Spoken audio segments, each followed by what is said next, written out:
Welcome to episode 69 of The Weekender. We're almost to 70. Whoa. 70! Yeah, I like 69, the number 69.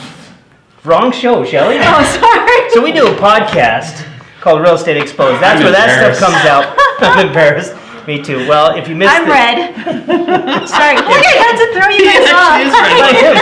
You were saying I was pale earlier. So anyway, we can't start over because this is a live show. But on our podcast this morning, we talked about the Reader's Digest, right? Yes. How that kind of got away. Well, I was going through some stuff as I was cleaning out my office there. Because they laid me off here. Just kidding. But anyway, Chris's mom, Patty, gave me something a few weeks back called the Open Line. Yeah. Remember what that is? We used to have a publication that came out, I think it was in the 80s and early 90s for the board. And that was Las Vegas Realtors at the time, which it is now again. But it was their publication, and it was everything to do with the association. And then it switched into what? It became Southern Nevada Realtor. Yeah, so that was a magazine that went out for a while too. Yeah. But this episode was April of 1988, and guess who was the president of the board? I know.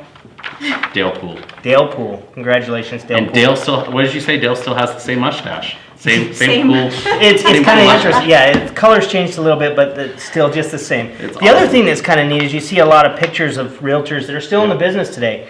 And they haven't changed a bit because this looks just like their business card today. It's good stuff. Don't hate. But no, it was pretty cool. And talking, the market was still pretty hot back then. And well, it's funny because they're doing ads in there for different things, and it's like DOS computers, talking about that. And the fax machine is now available. I love the hairstyles though. The other thing that's really cool is the highest price point in the magazine that's tracked is $250,000, and it goes down to $19,000. Yep. And there was a 4-bedroom home that sold in February for $19,900. In 1988? 1988, So instead of memorizing the presidents, you had to memorize all the GLBR presidents growing up? Is that how you That's funny, Shelly. The majority of the listings were between 50 and 90,000. Yeah. So now, if my parents would have only bought 3 or 4 of them, I would be a multimillionaire right now. But I'm not. They did. They lost them in the crash. Yeah. I can hear it. I can hear it now. So that's awesome. yeah. So that was. But the board. It's a nice publication. It really is. And the difference, though, we only had a few thousand members when that came out, and so it was easy to mail it to everybody. And then we got up to 15,000, 16,000 members, and it's pretty expensive. And so the board went to a electronic version. And then that went down to every quarter, and then I blame Tom. I mean, it went away in Tom's year. I never would have taken away. Well, Mr. President-elect, maybe that's. I've got another theory on this. It used to, when everyone had AOL emails, it used to take a lot longer to get into your email. That's true. You could mail this faster, but now the emails are so much faster. It's faster to just email it out. So anyway, it's good. But we got a guest here today. Yeah. Yes. So many of you probably know her, and if you don't, shame on you. But this is Shelly Panzarella, #1 loan officer, branch manager of Prosperity Lending. You said it right today. Yay! So Thank you for pulling me in from the restroom and allowing me to be part of your show. Thanks for embarrassing us right off the bat. You're welcome. Always a chance to do that. So it was kind of neat. This morning we talked a little bit about the new loan application that just went into effect. Yeah. Which has been approved and is supposed to come into effect for quite some time, right? Yes, I think this was this was like 2012 administration, but it's a nice, lengthy, We're getting it done, folks. detailed oriented. I do want to point out, because this was kind of one of, when I say our doing, I mean it was one of our doing as far as, Mr. Blanchard over here, and he'd like to point that out multiple times today, that he helped bring in Section 7, which is the military service aspect of the loan application. And truthfully, I do remember going through this and trying to get this, him, the VA rep, being a really big advocate in putting this in there. And it's nice to actually kind of see when you put a lot of good hard work and effort into it, and a collaboration. 10 years later it happens. 10 years later, it's here. It's interesting to me because it's in there, just as you've been in the military and stuff like that, right? And at first I'm like, well, why? Why would you put that in there? Well, it's in there for the reason to trigger the question to be asked, so that they can offer them a VA loan, because a lot of people that qualify for a VA loan were never offered a loan, right? Yeah. And they don't even know. I mean, it's not like part of the training, right? It's not like, hey, learn how to put your boots on and make sure you're all aligned. And oh, by the way, when you're done, you get a VA loan after this is done. Some clients who actually come to us don't even realize that they are eligible for it. And so and they can use it multiple times. That's right. Yeah. All of the great things about it. So this is definitely helpful in getting that done. Nice. So is the application longer than it's supposed to usually be? By like a lot or a little? It is it's a lot. It's typically about 3 pages. This is 8, which is really nice to make it a little bit easier for other people to read. But there's bubbles on here too, which is kind of Color fun. number 2 Nice. pencil. Yeah. But it's all electronic usually for what you're doing, right? It is, yeah. Today, technology again kind of upgrades us from here to here, but more pages. So for those of you that don't know, I've had the opportunity to use Shelly with my team for a number of loans, and Shelly's been fantastic. She over communicates with me, always has been there with everything going on, and we've had some difficult transactions that have closed with conditions for condos that you have to get approved. Talk a little bit about that condo issue that we're seeing, because a lot of the available units right now and the price points people can afford are condos. I think a lot of it is just education, right? I think a lot of lenders, because it is very difficult to do. I would say our team is well equipped and prepared to handle this, and because we've done multiple condos, and we actually just completed our FHA spot condo approval, or it's called single unit approval, and it really is having the process. It's also understanding what the documents are that helps to make it successful. So for anybody out there, if you guys are struggling with condos or condo approvals and you need just some assistance, happy to throw myself in there to help. So the biggest thing that I notice is that a lot of listing agents, when they list a condo, they don't really know that their condo is FHA approved or VA approved. And so what advice do you have for agents out there that they should probably follow working with a lender to know that that's right the first time? So there's some sites for VA and FHA directly. I would always just say phone a friend, call your lender, and we should be experts on it. Yeah, because that is that's a disheartening part, right? Because if you have on the financing considerations and it says FHA, VA, conventional, and they're not, you've gone and shown a borrower who really gets excited about it, and you come to find out that you can't get it done. So definitely as a listing agent, reach out ahead of time, because there definitely are ways for us to figure out whether or not it's going to be eligible for financing. And you made the comment before we started talking about DACA. Yeah. And now, so my understanding is, and correct me where I'm wrong, that FHA will now allow to loan to DACA. Yeah, so they had done it in the past. It went away for a short period of time. So we were having to have our clients go through conventional financing to utilize DACA. So very excited to have that come on board. Is it DACA or DACA? DACA. Okay, I well, call whatever. it It's okay. Potato, Nevada. DACA, right? DACA, yeah. DACA. DACA goose. Anyway, something back to serious. What was I saying? Oh, for DACA. Went away, came back, and you're very excited. Came back, very excited. We are also waiting, we're on standby waiting to see if the Home is Possible down payment assistance can also be utilized in conjunction with that. So, in the past, have you had a lot of need for it? Or is it? Yeah, for the FHA borrower, yes, we have. So, there's also that it's the I-10, but it's these are borrowers who have lived here, grown up here, have social security numbers, have been, employed here. And so they are, United States It's a good program, right? Yeah, it's an amazing program for them. But that one piece of it is the part that couldn't allow us to do FHA financing. So we'll open up buyer profile or allow more buyers to come in. So stay tuned, inventory will go down a little more. Yeah, right.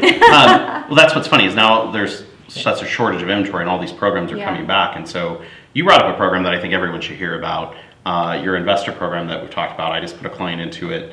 Talk a little bit about how that works. Our 5-pack program? Yes. I like selling in bulk. Yes. Well, I think it was a unique program because it's an investor who's able to purchase 5 units together. We're utilizing the rental income to ultimately offset his income, or to count it towards his income. And so he's getting a great I think you called it, a rental benefit on it, or your net benefit on it. So cap rates are awesome, and cap rate on it, that was 25% down payment, and he's going to be in the mid 3s for a rate. 3.5, because he's got great credit, and so, but it's also because he's putting 25% down. That's the big sweet spot for that. So, and he's 5 units, and there's no cap. Big deal. There's no cap. That's awesome. So you can buy multiple units and keep going, and hopefully he does. How many more projects do you have? Yeah. Perfect time with the rates low, makes numbers work real well. Yeah, yes, that is what I would say too with your as investments, real estate or refinances, purchases and such. With the rates being as low as they are, if you haven't heard, you've had your head in the sand, whatever, get up your get out there. This is an amazing time from a buyer purchasing power, refinancing purchasing power, all that good stuff. And as Beta said on the last episode, I do miss Tom's shirt too. Yeah. I mean, it was loud. They had to turn down the... You don't think this is loud? Yeah, no, but this is classy. Oh, thank you. Yes, go Knights, go. He's lit up. It was funny though. We had the most comments ever on a weekender just based on his shirt. 3 of them were me. Aw. We started a new fan page just for his shirt. Tom's shirt. That's awesome. He's all wearing it today. He's in very pastel colors Well, today. you guys can upgrade your attire and wear No, some this of is his. exciting as I get. Nope, we can't get there. So let's talk about some of the new items that have come out from the board, and one of them is the one that Tom mentioned. I think he mentioned it last week in our sales meeting, but he was talking about the new team feature. Yeah. And so if you're a team member and you have multiple team members with you, you're able to actually go into the MLS and register for a public ID so that your public ID will show up as a team instead of just you as an individual. Right. I thought that was really cool. I think it's neat. I think it's something that's been needed, and a lot of people would want it, but I don't think a lot of people know about it yet Yeah. or have signed up for it. But yeah, I think it's a good thing because now you don't have to worry about it going under one person's public Sure. ID. It goes under the Everyone team. gets credit as a group, Mm-hmm. and a lot of times I've noticed with teams I've been on is that we don't make one person have it in their name, and that's what a lot of team owners do. And this way, everyone can have their listing that's in their ID, and because of the team feature, it all compiles together for credit and production, which I So kind you'll of like. see both, and you'll see Yeah. the team plus the individuals. That's Yeah. awesome. And we were talking last week, and I was under a misimpression. We were talking about reviews on Zillow.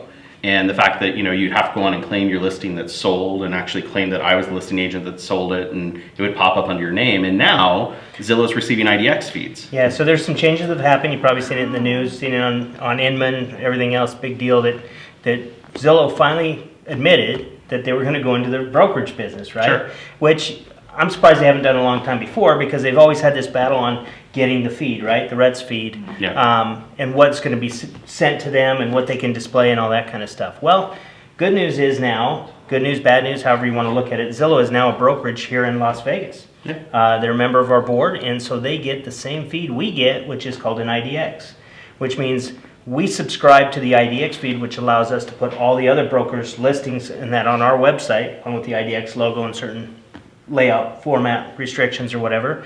But Zillow now gets that same feed. So now if your broker doesn't have the choice they do still have a choice, but they don't have as easy of a choice to discontinue the feed, because Sure. now if they discontinue the feed to Zillow, by not allowing that IDX, they They're not sharing with the don't broker. get anybody else's Yep. either. So But in a good side, and I think that you got to look for some positives, that the info about me as the listing agent will be accurate and correct, and there's no way to not have that labeled that way because of the IDX feed. The other thing that's interesting is now they have to abide by all of our MLS rules and regulations, which so if there are items that they don't do that complies, they, just like any other broker, must adhere to those guidelines. Yep.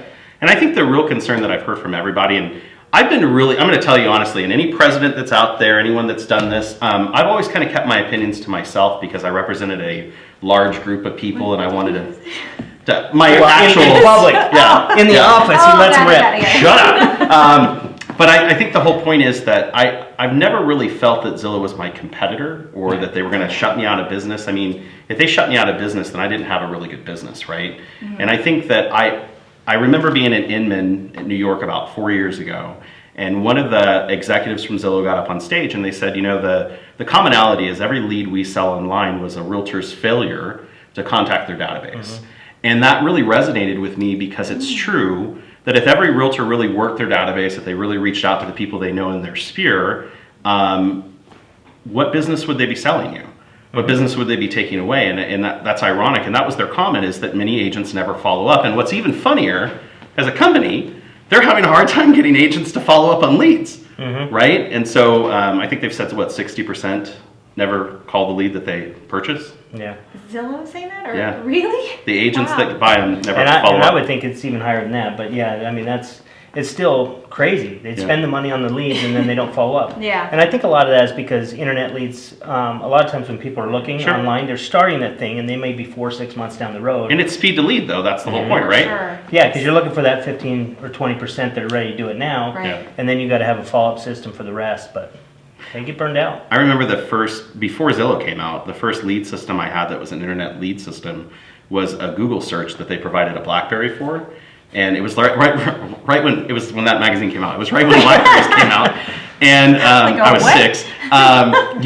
You would actually take this BlackBerry, and they would at midnight. People would be out searching for homes, and Google would capture their info on a sign-in sheet. Really? It was amazing. And we would call them at 12 o'clock, 1 o'clock in the morning on this BlackBerry, whole keypad to your face, and we would get great conversion rates. Yeah. And then that kind of filtered into Craigslist doing it, and then Zillow became prominent in that, and Redfin and all the others. But just well, crazy. the consumer gets wise to it too. They know when they Yeah. fill out a form, You know it. they're going to get calls, so they're not as receptive. But I know during the REO days, there was a young kid for his college project. He put together this thing and the Google ads and stuff.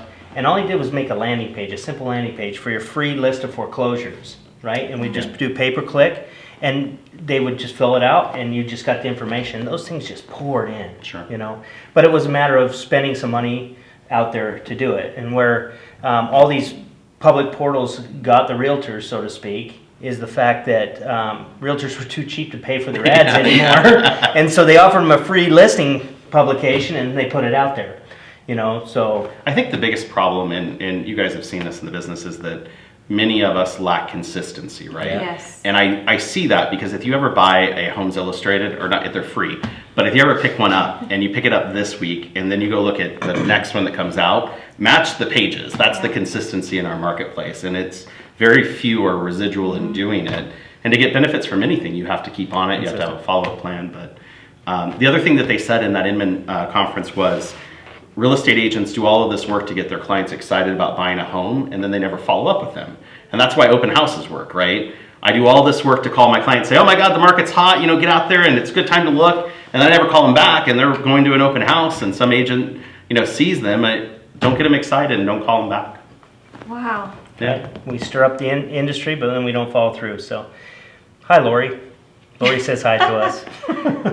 So, Hi, Lori. Love Lori Ropes. So, do you feel that, this will not be the only change in our industry this year? This will not be the only time that a competitor, a big, website portal comes into the business. It'll happen over and over. What do you think that you should tell agents that are out there? What should they be focused on? Focus on what you do. I mean, stay consistent with your business. Talk to your sphere. I mean, we coach a lot of agents, and the majority of all business comes from where? Yeah. The Sure. sphere of influence. Yeah. And so if you're working that, it's good. And if you're doing farming, be consistent at it. Yeah. But there are so many homes that sell all the time, and there's plenty of it out there for you. You just have to go get your fair share. Yeah. And honestly, I mean, I'm not worried about Zillow coming into the market. Whatever's going to happen is going to happen, and we're going to adapt. I mean, we've adapted through downturns. We're going to adapt through program changes. Administrative changes. Well, we may never recover. Yeah, from we never that, but But a couple of years ago, 2 years ago, the big context of everyone's words were disruptors. All these disruptors, Yeah. and they said 3 years ago, these disruptors are gonna kill our industry. Yeah. I'm still a realtor today. I paid my dues. I'm still practicing selling homes. Has life really been killed? no. But 3 more years. It's like, hey, Chicken 3 more Little years. running out there, the world's gonna come to an end. The world's gonna come to an I know. end. Eventually, it might. So that's that. So I hear you there. maybe. Well, so the Knights. Yeah. 5-0? They won 5-0? You always make it. You always come Yeah, in they and then suck. you. Yeah, thank you. No, they Yeah. don't. Anytime he does that, then we win. So No, they've been exciting to watch. It's they've good been to good. have hockey back. I like them. Yeah, it is nice to have hockey back. It is really nice because I get to wear my gear. So I got to ask you a question about your gear. Do my Yeah, and it's just more. I've seen a couple of people wearing it lately, and I asked the question: do you ever wash your gear? Is it one of those things where you just keep it on and it's a good luck thing? She has multiple. Because I know a guy that I don't think he ever washes his gear, and so is that something that you believe in as well? So I Talking think- about a thorn. Right? So I wash it like every season. Okay, that's good. Yeah, but I do have multiple jerseys. Only when they lose. Yeah. But Yeah, until they that lose. is very Hey, true. everyone's That is, got their I'm not thing. gonna lie, I'm just that is asking. true. My t-shirts and stuff that I have underneath, I wash those. Okay, that's good. I think it's exciting too. This year they finally named the good. captain. Yes. Yeah. Yeah. So Mark Stone's the captain, and Yeah. I think that's pretty neat. Who's Yeah. your favorite player? Seriously. Flurry. I don't know. Who's your favorite full-time player? He's a Just kidding.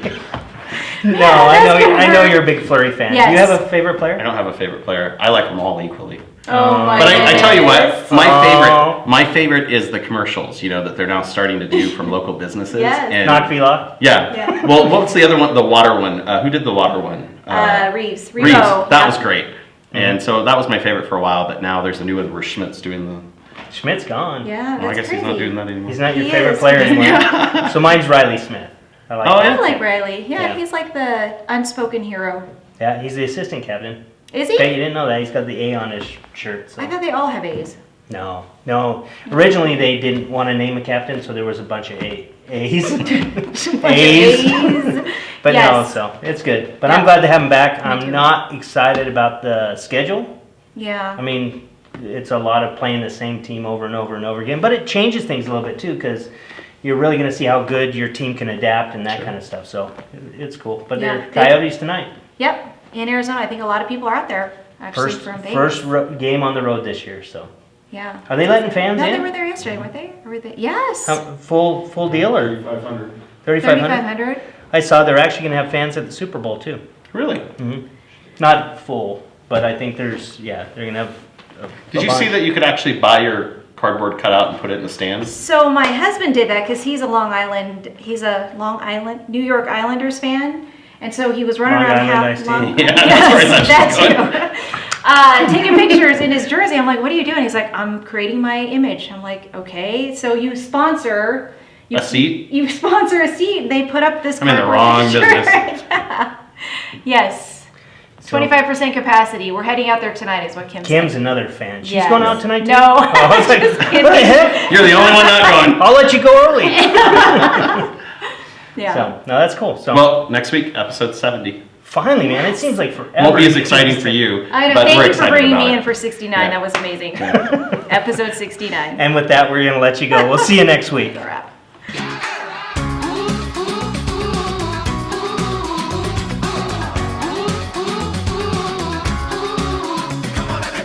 I feel the change coming, it's closer every day. I feel the waters rising.